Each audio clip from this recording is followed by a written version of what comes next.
anunciar algo, mas você sabe em quem tem crido. E com base para essa mensagem, eu quero que você abra comigo em 2 Timóteo, no capítulo 1, texto base para essa mensagem. No capítulo 1, no versículo de número 12. Quem está com a Bíblia de papel aí nos perdoa, né? Não precisa trazer lanterna, não. A gente vai melhorar isso aí, tá? Essa iluminação. 2 Timóteo, capítulo 1, versículo de número 12.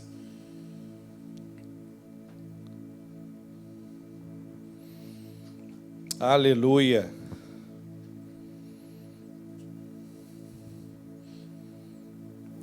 Quantos se encontraram? Amém? 2 Timóteo, capítulo 1, versículo de número 12. Quem quiser acompanhar no telão também, está aí.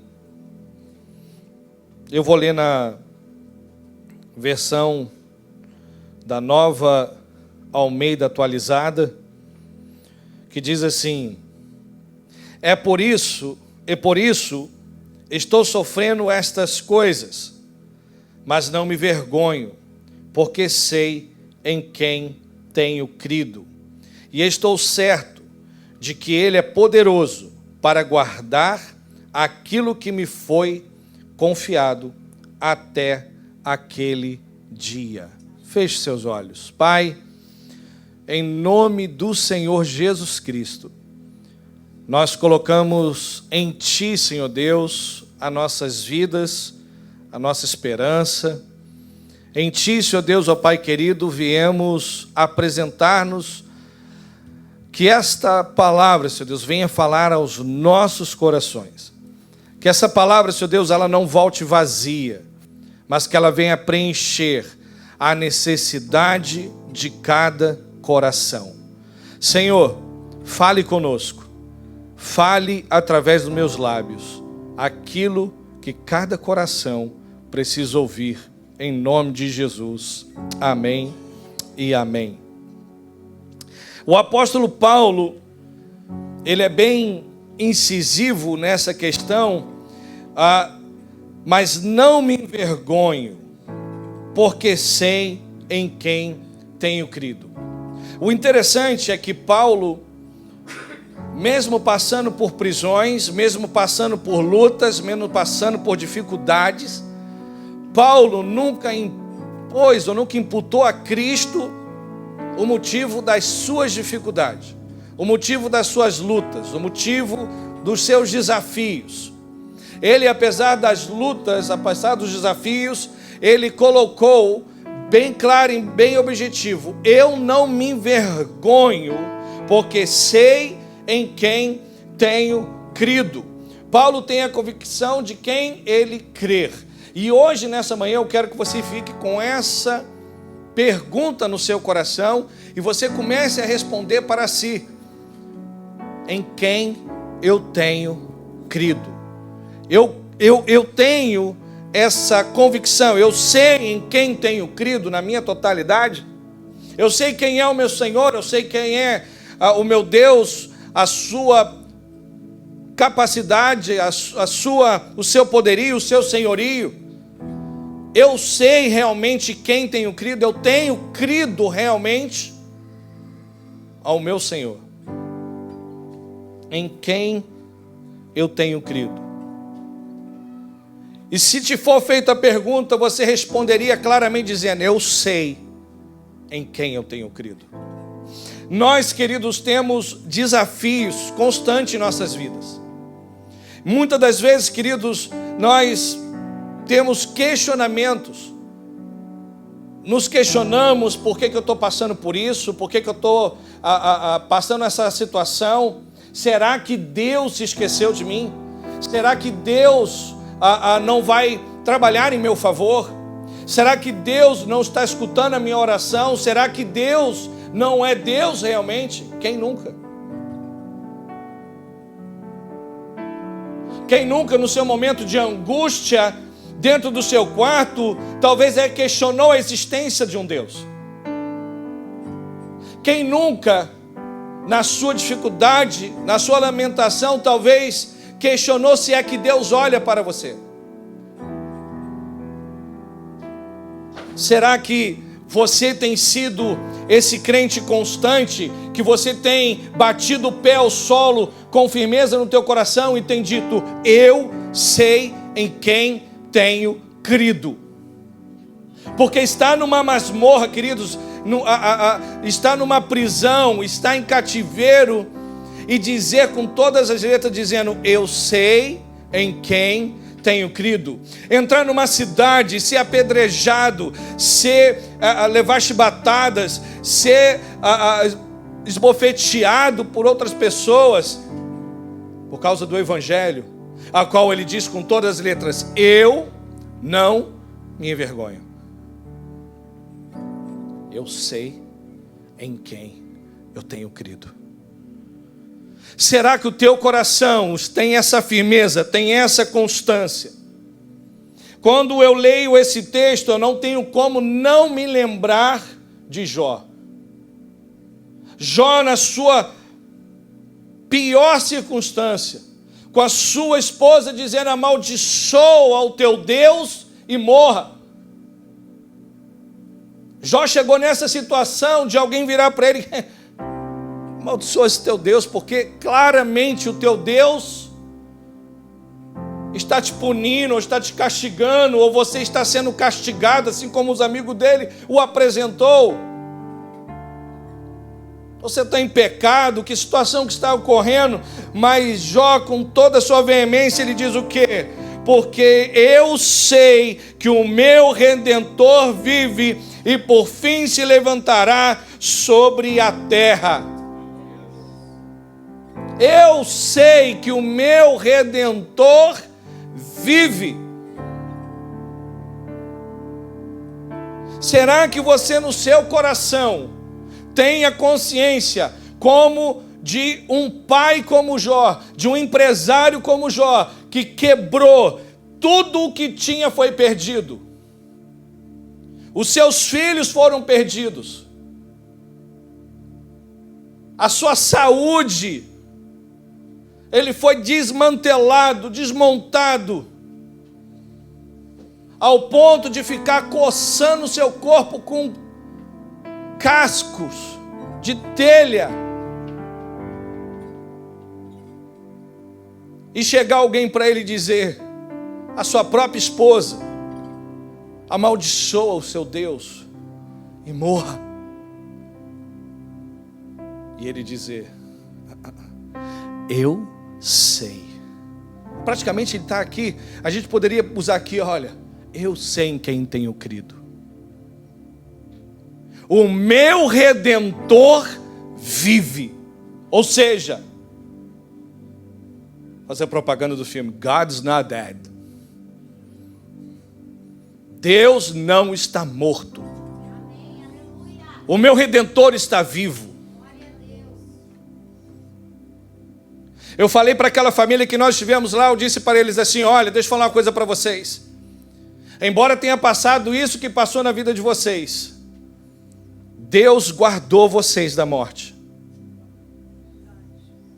Vocês estão todos aqui. E o que há de mais precioso na vida de vocês está nessa sala. Vocês podem não estar tendo um vencimento com seguro, vocês não podem ter o dinheiro do seguro, vocês podem estar numa pior situação que tiver, mas o que vocês têm de melhor está nessa sala aqui.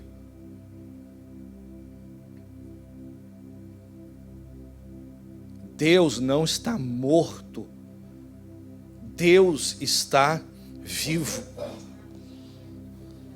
E com isso, queridos, quando eu conheço verdadeiramente quem é o meu Deus, eu sei com quem eu tenho crido, isso faz mais sentido para mim poder alcançar e ativar a minha realidade, a minha total identidade, a minha real identidade. Porque se eu não tenho essa certeza, se eu não tenho essa convicção, eu fico com a minha identidade fracassada, fraca, fica frouxa. Eu fico balanceado, eu fico balançando, eu fico como Tiago escreve à igreja dizendo, você fica como as ondas do mar, indeciso. Ora confio, ora não confio. E Tiago fala, se você fica assim, as suas orações não são recebidas. Você não pode duvidar. Você tem que ter a certeza, a convicção, saber em quem você tem crido. A sua oração tem que ser com fé. Eu sei em quem eu tenho crido. Eu lembro, lendo Os Heróis da Fé, até que foi John Bonner, que estava num orfanato, e chegou para ele o seu auxiliar e disse para ele assim, eu posso ter enganado qual foi o herói da fé, mas se não foi ele, foi um outro, com certeza. E estava lá, ele lá, e de repente chegou para ele e falou assim, olha, não tem mais comida para as crianças. E ele, simplesmente a pessoa falou, o que nós vamos fazer? Desesperado, ele falou, calma, eu não orei ainda. Simples assim. Eu sinto vergonha, queridos. Eu sinto vergonha quando eu leio essas histórias. Ele simplesmente disse, calma, eu não orei ainda.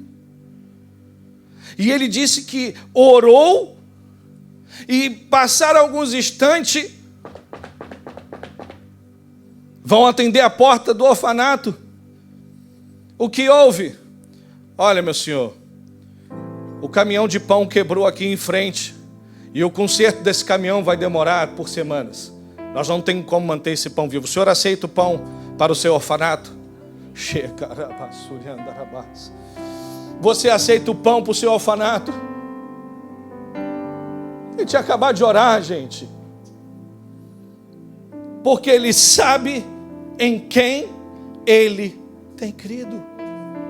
A identidade dele está firmada no Deus que ele crê. Ele tem convicção em quem ele crê.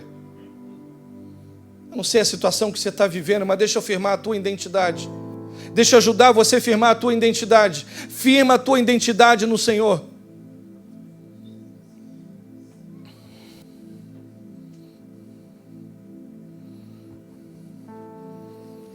Eu preciso conhecer a identidade de Jesus.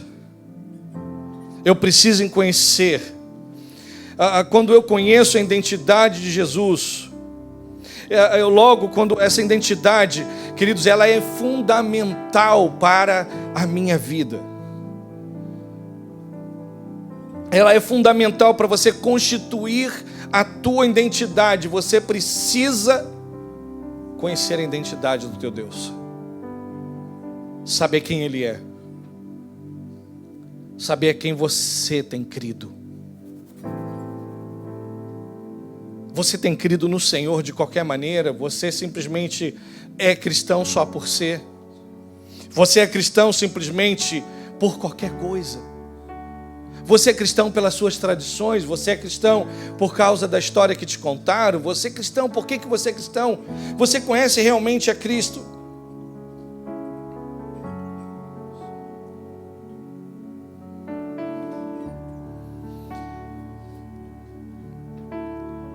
Paulo, eu sou bem paulino, gente, ou pelo menos gosto, eu queria ser mais paulino, não somente gostar de ouvi-lo, mas ser mais como Paulo. Gálatas, no capítulo 2, versículo 20, Paulo diz assim, logo, já não sou eu quem vive, mas Cristo vive em mim, e esse viver que agora tenho na carne, vivo pela fé pelo Filho de Deus, que me amou e se entregou por mim.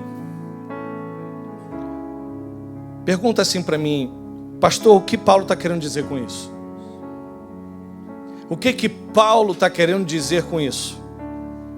Paulo está dizendo simplesmente assim, para que a gente entenda bem claro. Eu tiro a minha identidade para assumir a identidade de Cristo.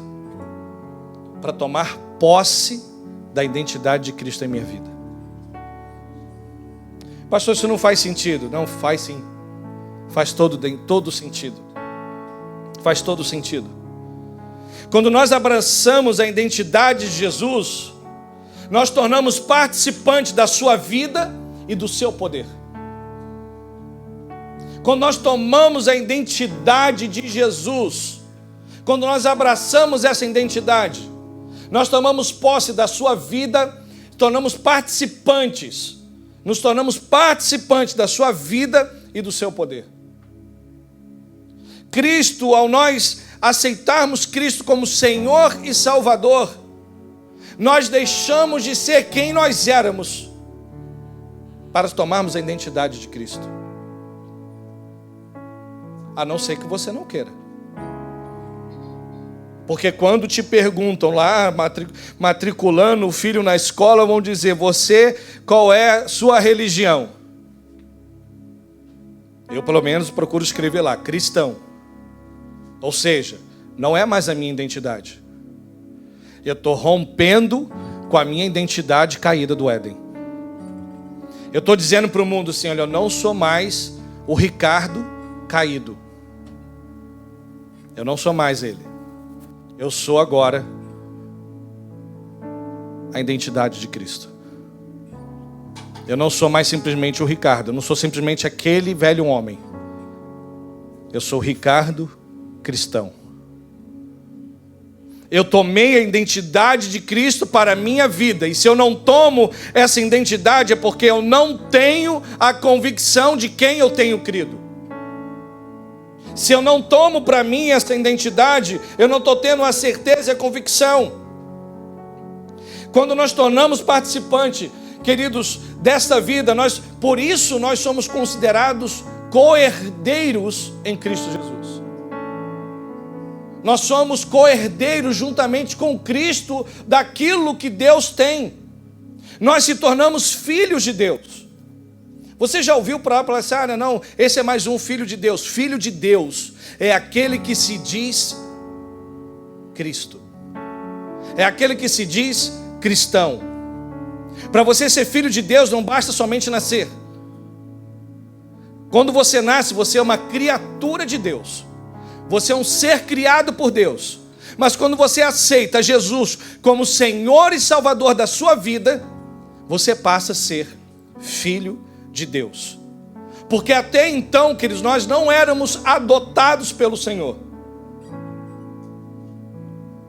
A palavra de Deus vai nos ensinar que nós éramos filhos bastardos.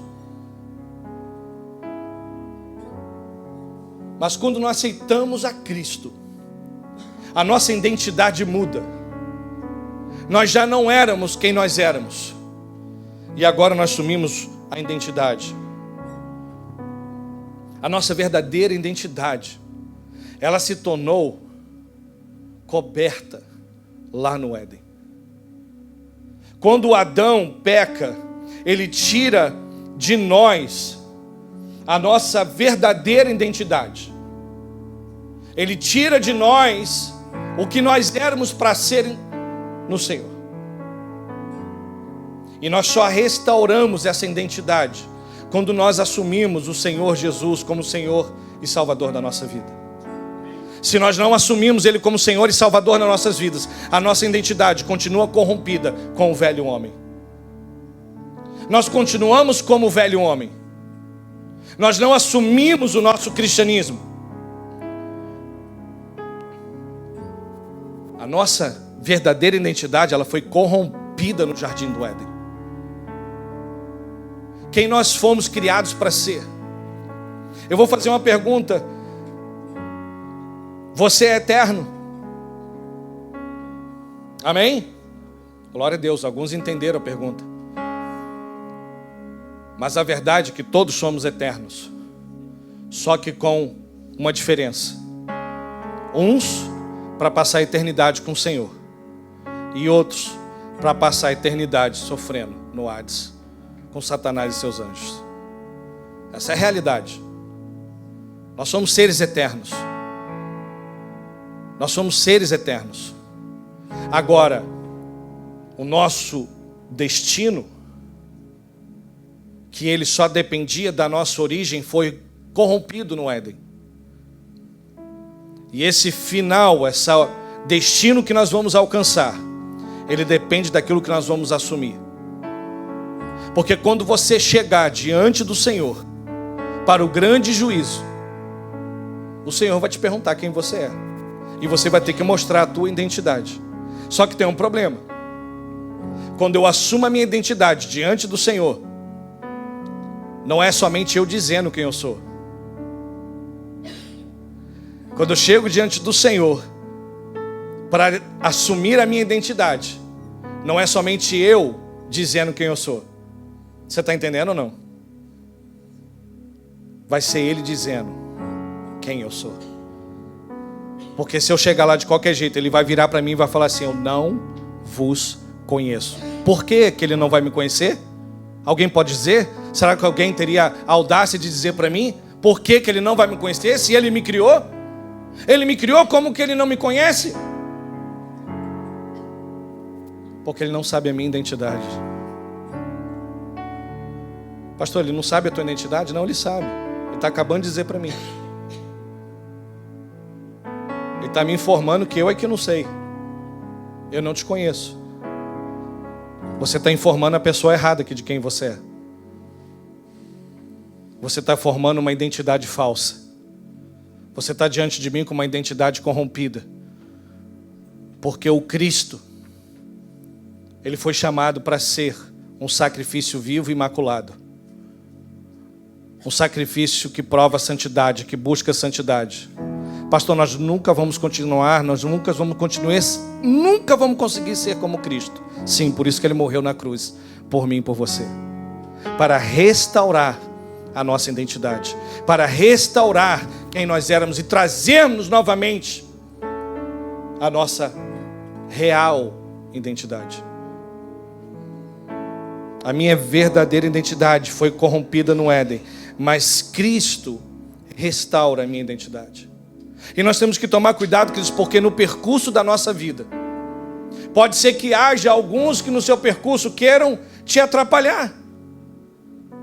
E aí, queridos, eu tenho o cuidado e temor do Senhor para dizer que algumas religiões, ou a nossa própria religiosidade, pode nos trazer uma cegueira e fazer com que nós não consigamos enxergar quem nós somos. Eu fico maravilhado com a história que está em Lucas, no capítulo 18, do cego de Jericó. Aquele texto, ele me maravilha, porque aquele homem cego, e eu não sei se é Marcos, ou se é o próprio Lucas aqui, que identifica como 2 cegos, mas isso não vem ao caso. Nós conhecemos a história como o cego de Jericó. E nessa história, quando Jesus está se aproximando, aquele homem que nós conhecemos como cego de Jericó, ele começa a gritar: filho de Davi, tenha compaixão de mim. Aquele homem cego consegue enxergar a real identidade de Jesus. Ele é o único capaz, no meio daquela multidão e juntos aos discípulos, de enxergar quem era Jesus, a real identidade de Jesus. Ele ali estava dizendo e proclamando, dizendo: o Messias está chegando, o filho de Davi, a promessa do Senhor. A promessa do Senhor está chegando. Ele reconhece o Messias, o Cristo messiânico. Ele está dizendo: o filho de Davi, que é a promessa do Senhor, que é a linhagem que vinha de Davi. Ele está dizendo: filho de Davi, tenha compaixão de mim. E naquele momento, no versículo 39, ele diz assim, e os que iam à frente o repreendiam para que ele se calasse. E aí eu quero chamar a sua atenção, porque haverão pessoas que vão tentar calar você, que vão tentar para você. Às vezes são as nossas tradições, ou as falsas religiões, que vão tentar inibir de você de proclamar o verdadeiro Messias, de reconhecer o verdadeiro Cristo. de nos deixar cegos. Porque, queridos, assim como eu comentei com aquela família lá, nós não viemos trazer aqui para vocês nenhuma nova religião. Porque nós não seguimos a religião. Nós seguimos a Cristo. Nós não somos seguidores de religião. Nós somos seguidores de Cristo. Nós somos discípulos de Jesus. Nós não somos religiosos. Porque a religião, queridos, ele pode nos impedir de chegar no verdadeiro Cristo. E naquele exato momento, o cego de Jericó está gritando, filho de Davi, está anunciando. E alguns tentaram calar ele, ele está pronunciando e reconhecendo quem era Cristo. E às vezes as vozes que estão gritando no teu ouvido dizendo, são falsas religiões, são falsos mestres, são falsos líderes. Às vezes são religiões falsas. São religiões tentando impedir que você seja um cristão legítimo. De você assumir a sua verdadeira identidade. Religiões que te fazem pagar promessas, que te fazem castigar o corpo, que te fazem você a fazer e pensar, não, eu sou um Cristo. Eu tenho que, assim como Cristo sacrificou. Ei, deixa eu falar uma coisa para você. O Senhor Jesus diz, ei, toma o meu jugo. O meu jugo é leve. O Senhor veio para tirar o peso de nós. Eu não estou falando que servir ao Senhor muitas vezes nós sacrificamos, nós lutamos, nós prevalecemos, nós damos a nossa vida pelo Senhor. Eu não estou dizendo que isso não vai acontecer ou que isso não possa acontecer, mas deixa eu falar uma coisa para você. O Senhor não pediu para a gente ficar pagando promessa. O Senhor pediu para a gente aceitar Ele como Senhor e Salvador. Ele não pediu para a gente ficar ajoelhado em frente a estátuas, a monumentos criados por homens. Ele não pediu para a gente ficar prostrados diante de imagens. Não, Ele disse que adorar somente a Deus, a um Deus somente adorai. Ele veio tirar de nós. E talvez há no meio de você, há no seu redor multidões gritando, ei, cala-se. Quando você quer perguntar e gritar dizendo, ei, filho de Davi, tem pessoas do seu lado dizendo, ei, calma a bola, ei, calma. Fica quietinho. E você está querendo sair para fora, esbravejar, você está querendo clamar ao Senhor, você está querendo expor a sua vida ao Cristo, você está querendo vir até a Cristo, você expor a sua vida ao Cristo, e tem coisas te prendendo. É a multidão que estava lá com em volta deste homem, dizendo para ele calar. Para ele não obter, ou para ele não ser restaurado, porque ele estava marcado com uma identidade que não era dele, a identidade de cego. Ele estava vendado, mas ele mesmo com a sua cegueira física, ele conseguia enxergar o verdadeiro Cristo. Naquela época existia-se um costume que as capas identificavam as pessoas. As capas identificavam quem é cego. Por exemplo, as cores da capa, como era a capa, ela identificava, ela dava uma identidade à pessoa de quem era ela. E aquele homem, ele se dispôs, ele se largou, ele se descompôs da sua identidade de velho homem para dizer assim, eu sei quem é que está vindo aí. E Jesus manda o chamar. Ele consegue chamar a atenção do Criador. E ele pergunta, o que você quer? É como se eu escutasse aquele homem, eu quero minha identidade restaurada, porque eu quero enxergar. Eu quero ver. É como ele dissesse, eu quero te ver, Senhor, eu quero te enxergar, eu quero te viver na totalidade. Eu não quero somente gritar o teu nome, eu quero te ver, eu quero te viver, eu quero ser simplesmente aquilo que eu fui criado para ser. Com a minha real identidade. Real identidade. Enquanto eu tenho que manter a minha identidade, enquanto eu fico tentando manter minha identidade caída, Eu fico, às vezes, tentando aperfeiçoar essa minha velha natureza. Já reparou que às vezes a gente faz esforços para manter a nossa velha natureza? Eu fico tentando me esforçar para ser o contínuo, o homem caído, o Ricardo caído. A gente tenta lutar contra a natureza de Cristo, e essa é a nossa carne que fica lutando continuamente sobre nossas vidas. A nossa velha natureza fica sussurrando em nós. Aqueles desejos da nossa carne que chega a pelicar a pele, que a gente fica assim, ai, que vontade. Não vou apertar a tecla SAP aqui não. Você é adulto, você sabe do que eu estou falando. A sua velha natureza fica te amassando, fica na tua velha natureza de velho homem, fica aí, e ela fica te apertando, te espremendo. Os seus desejos carnais ficam te espremendo para manter você com a sua antiga identidade, a sua natureza.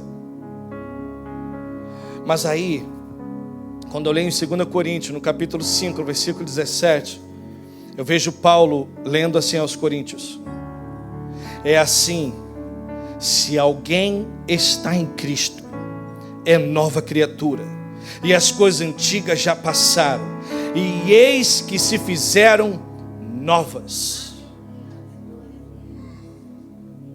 As coisas se fazem novas quando nós estamos em Cristo. Nós quebramos a nossa natureza, de homem caído, a nossa identidade de homem caído. Nós quebramos essa identidade para assumir a identidade de Cristo, uma nova vida em Cristo. Ser cristão, queridos, é tomar a posse, a vida de Cristo, e ter um viver cristão, ter um viver em Cristo, a largar a minha natureza de velho homem caído, prostrado, e assumir a natureza de Cristo, assumir a identidade de Cristo, a dizer como Paulo disse, já não vivo mais eu largo a minha identidade, eu largo a minha natureza de velho homem, eu não quero mais essa identidade caída, prostrado ao pecado, prostrado para a idolatria, para a prostituição, para os vícios, prostrado à minha carne, prostrado aos meus desejos, a assumir a identidade de Cristo. Cristo foi prova, queridos, para nós do que é a nossa real identidade que Deus nos criou. Porque Ele teve os mesmos desejos que nós o temos. Comparando uma forma bem simples, para deixar a live possível de assistir para as crianças de menos de 18 anos, o Senhor sentiu fome. E Satanás veio com ele. Ei, olha como Satanás é sujo. Ele não vai virar para você e falar assim, olha, vamos ali se prostituir, vamos ali roubar, vamos ali matar. Ei, ele virou para Jesus e disse assim, se tu é filho de Deus, transforma essas pedras em pão. Fazer isso com quem está com fome. Mas Jesus, sabendo da sua real identidade, que ela não ia se corromper como o velho Adão, ele vira para Satanás e fala, para cima de mim, eu não vou trocar a minha identidade. Eu sei em quem eu tenho crido. Eu sei quem eu sou, eu sei para que eu vim, eu sei para que a minha missão, eu tenho certeza do propósito ao qual eu fui chamado. E não vai ser pão que vai me roubar de morrer pela humanidade. Satanás, nem só de pão viverá o homem, mas de toda palavra que sai da boca de Deus. Ele não se permitiu com fome. E às vezes a nossa fome passa por tantos nomes. E Satanás vem oferecer para a gente bandejas. Assim como ofereceu para Daniel e os seus jovens, que ele disse lá: olha, será que não tem como me tirar do banquete do rei? E começou uns legumezinhos. Aí muita gente fala: aquele lá, o jejum, o poder daquele jejum tal. O segredo daquele jejum, ou daquele momento ali, Daniel está dizendo assim: olha, eu não quero fazer parte do banquete desses deuses, porque eu sei em quem eu tenho crido. Eu não quero fazer parte dessa mesa de idolatria que Babilônia faz. Eu sei em quem eu tenho crido. Eu sei a quem eu tenho servido. E eu sei que o meu Redentor vive. Eu sei. E eu creio que o Senhor quer restaurar totalmente a nossa identidade. Cristo quer nos dar a nossa real identidade, para que nós abandonemos a nossa velha identidade de homem caído. E dizer para que a nossa natureza, eis que todas as coisas se fez novas. Todas as coisas se fez novas. Aquele velho homem já não cabe mais nesse recipiente, porque a identidade que está agora nesse frasco não vive mais eu, mas Cristo vive em mim. Você tem certeza em quem você tem crido? Feche os seus olhos. Muita coisa depende da sua identidade estar firmada. Muita coisa depende para que a sua identidade esteja carimbada pelo Espírito Santo de Deus. Porque o Espírito Santo de Deus, ele, nesse momento, está sussurrando no seu ouvido. O Espírito Santo está falando com você no teu coração agora.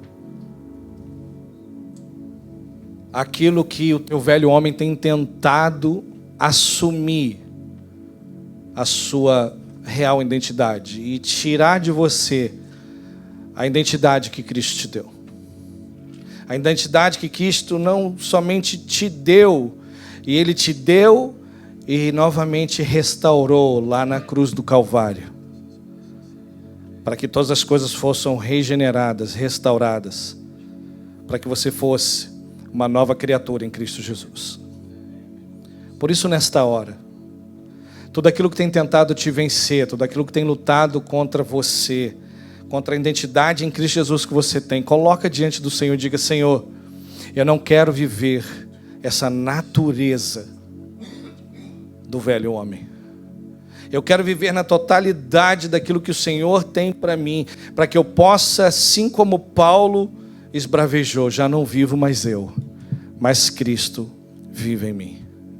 Para que quando as pessoas me perguntar quem é você, eu possa dizer: eu sou de Cristo. Eu sou um cristão, eu sou uma cristã.